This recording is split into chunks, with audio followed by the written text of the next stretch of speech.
indeed no symptoms, save the ebbing of vitality. He said he had never in his life felt as he felt then. His appearance confirmed the statement. The look of his eyes was tragic. His hands were pale. His agonized voice was extremely distressing to listen to. The bandages heightened the whole sinister effect. Dusk shadowed the room. Rachel lit the gas and drew the blinds. But in a few moments Louis complained of the light, and she had to lower the jet. The sounds of the return of Mrs. Tams could be heard below. Mrs. Tams had received instructions to bring the doctor back with her, but Rachel's ear caught no sign of the doctor. She went out to the head of the stairs. The doctor simply must be there. It was not conceivable that when summoned he should be out twice in one day, but so it was. Mrs. Tams, whispering darkly from the dim foot of the stairs, said that Mrs. Yardley hoped that he would be in shortly, but could not be sure. "What am I to do?" thought Rachel. "This is a crisis. Everything depends on me. What shall I do? Shall I send for another doctor?" She decided to risk the chances and wait. It would be too absurd to have two doctors in the house. What would people say of her and of Louis if the rumour ran that she had lost her head and filled the house with doctors when the case had no real gravity? People would say that she was very young and inexperienced, and a freshly married wife, and so on. And Rachel hated to be thought young or freshly married. Besides, another doctor might be out too, and further, the case could not be truly serious. Of course, if afterwards it did prove to be serious, she would never forgive herself. "He'll be here soon," she said cheerfully to Louis in the bedroom. "If he isn't," moaned Louis, and stopped. She gave him some brandy against his will. Then, taking his wrist to feel it, she felt his fingers close on her wrist, as if for aid. And she sat thus, on the bed, holding his hand in the gloom of the lowered gas. IV. His weakness and his dependence on her gave her a feeling of kind superiority. And also her own physical well-being was such that she could not help condescending towards him. She cared for a trustful, helpless little dog. She thought a great deal about him. She longed ardently to be of assistance to him. She had an acute sense of responsibility and her duty. Yet, notwithstanding all that, her brain was perhaps chiefly occupied with herself and her own attitude towards existence. She became mentally and imaginatively active to an intense degree. She marvelled at existence as she had never marvelled before, and while seeming suddenly to understand it better, she was far more than ever baffled by it. Was it credible that the accident of a lad losing control of a horse could have such huge and awful consequences on two persons utterly unconnected with the lad? A few seconds sooner, a few seconds later, and naught would have occurred to Louis, but he must needs be at exactly a certain spot at exactly a certain instant, with the result that now she was in torture. If this, if that, if the other, Louis would have been well and gay at that very moment, instead of a broken organism, humiliated on a bed and clinging to her like a despairing child. The rapidity and variety of events in her life again startled her, and once more she went over them. The disappearance of the banknotes was surely enough in itself, but on the top of that fell the miracle of her love affair. Her marriage was like a dream of romance to her, untrue, incredible. Then there was the terrific episode of Julian on the previous night. One would have supposed that after that the sensationalism of events would cease, but no! The unforeseeable had now occurred, something which reduced all else to mere triviality. And yet what had in fact occurred? Acquaintances, in recounting her story, would say that she had married her mistress's nephew, that there had been trouble between Louis and Julian about some banknotes, and that Louis had had a bicycle accident. Naught more. A most ordinary chronicle. And if he died now, they would say that Louis had died within a month of the wedding, and how sad it was. Husbands indubitably do die. Young wives indubitably are transformed into widows. Daily event indeed. She seemed to perceive the deep hidden meaning of life. There were three Rachels in her, one who pitied Louis, one who pitied herself, and one who looked on and impartially comprehended. The last was scarcely unhappy, only fervently absorbed in the prodigious wonder of the hour. "Can't you do anything?" Louis murmured. "If Dr. Yardley doesn't come quick, I shall send for some other doctor," she said, with decision. He sighed. "Better send for a lawyer at the same time," he said. "A lawyer?" "Yes, you know I've not made my will." "Oh, Louis, please don't talk like that. I can't bear to hear you." "You'll have to hear worse things than that," he said pettishly, loosing her hand. "I've got to have a solicitor here. Later on you'll probably be only too glad that I had enough common sense to send for a solicitor. Somebody must have a little common sense. I expect you'd better send for Lawton. Oh, it's Friday afternoon. He'll have left early for his weekend golf, I bet." This last discovery seemed to exhaust his courage. In another minute the doctor, cheerful and energetic, was actually in the room, and the gas brilliant. He gazed at an exanimate Louis, made a few inquiries and a few observations of his own, gave some brief instructions, and departed.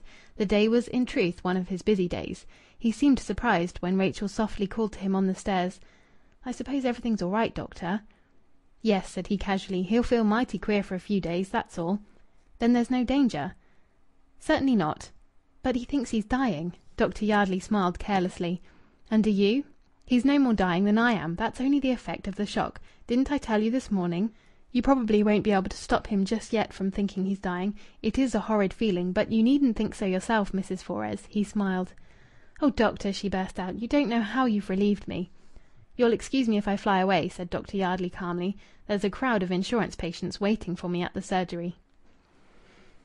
V In the middle of the night Rachel was awakened by Louis' appeal. She was so profoundly asleep that for a few moments she could not recall what it was that had happened during the previous day to cause her anxiety. After the visit of the doctor, Louis' moral condition had apparently improved.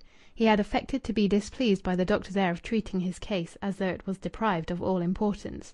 He had said that the doctor had failed to grasp his case. He had stated broadly that in these days of state health insurance all doctors were too busy and too wealthy to be of assistance to private patients capable of paying their bills in the old gentlemanly fashion. But his remarks had not been without a touch of facetiousness in their wilful disgust. And the mere tone of his voice proved that he felt better. To justify his previous black pessimism, he had of course been obliged to behave in a certain manner, well known among patients who have been taking themselves too seriously. And Rachel had understood and excused. She would have been ready, indeed, to excuse for worse extravagances than any that could have occurred to the fancy of a nature so polite and benevolent as that of Louis, for in order to atone for her silly school-girlishness, she had made a compact with herself to be an angel and a serpent simultaneously for the entire remainder of her married life. Then Mrs. Tams had come in from errands of marketing with a copy of the early special of the Signal containing a description of the accident.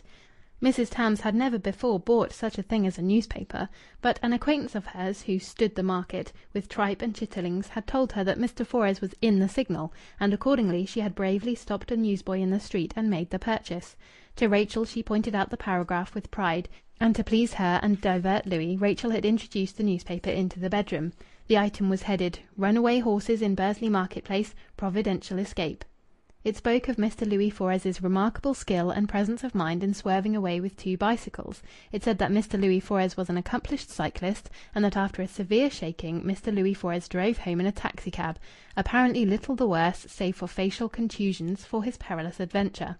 Lastly, it said that a representative of the Midland Railway had assured our representative that the horses were not the property of the Midland Railway. Louis had sardonically repeated the phrase, "apparently little the worse," murmuring it with his eyes shut. He had said, "I wish they could see me." Still, he had made no further mention of sending for a solicitor. He had taken a little food and a little drink. He had asked Rachel when she meant to go to bed. And at length Rachel, having first arranged food for use in the night and fixed a sheet of notepaper on the gas bracket as a screen between the gas and Louis, had undressed and got into bed, and gone off into a heavy slumber with a mind comparatively free. In response to his confusing summons, she stumbled to her peignoir and slipped it on. "Yes, dear?" She spoke softly. "I couldn't bear it any longer," said the voice of Louis. "I just had to waken you." She raised the gas, and her eyes blinked as she stared at him. His bedclothes were horribly disarranged. "Are you in pain?" she asked, smoothing the blankets. "No, but I'm so ill. I don't want to frighten you." "The doctor said you'd feel ill. It's the shock, you know." She stroked his hand. He did indubitably look very ill. His appearance of woe, despair, and dreadful apprehension was pitiable in the highest degree. With a gesture of intense weariness he declined food, nor could she persuade him to take anything whatever. "You'll be ever so much better to-morrow. I'll sit up with you. You were bound to feel worse in the night." "It's more than shock that I've got," he muttered. "I say, Rachel, it's all up with me. I know I'm done for. You'll have to do the best you can."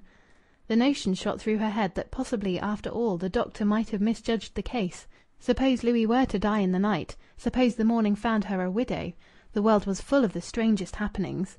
Then she was herself again, and immovably cheerful in her secret heart. She thought, "I can go through worse nights than this. One night, some time in the future, either he will really be dying, or I shall. This night is nothing." And she held his hand and sat in her old place on his bed. The room was chilly. She decided that in 5 minutes she would light the gas stove and also make some tea with the spirit lamp. She would have tea whether he still refused or not. His watch on the night table showed 2:30. In about an hour the dawn would be commencing. She felt that she had reserves of force against any contingency, against any nervous strain. Then he said, "I say, Rachel." He was too ill to call her Louise. "I shall make some tea soon," she answered. He went on.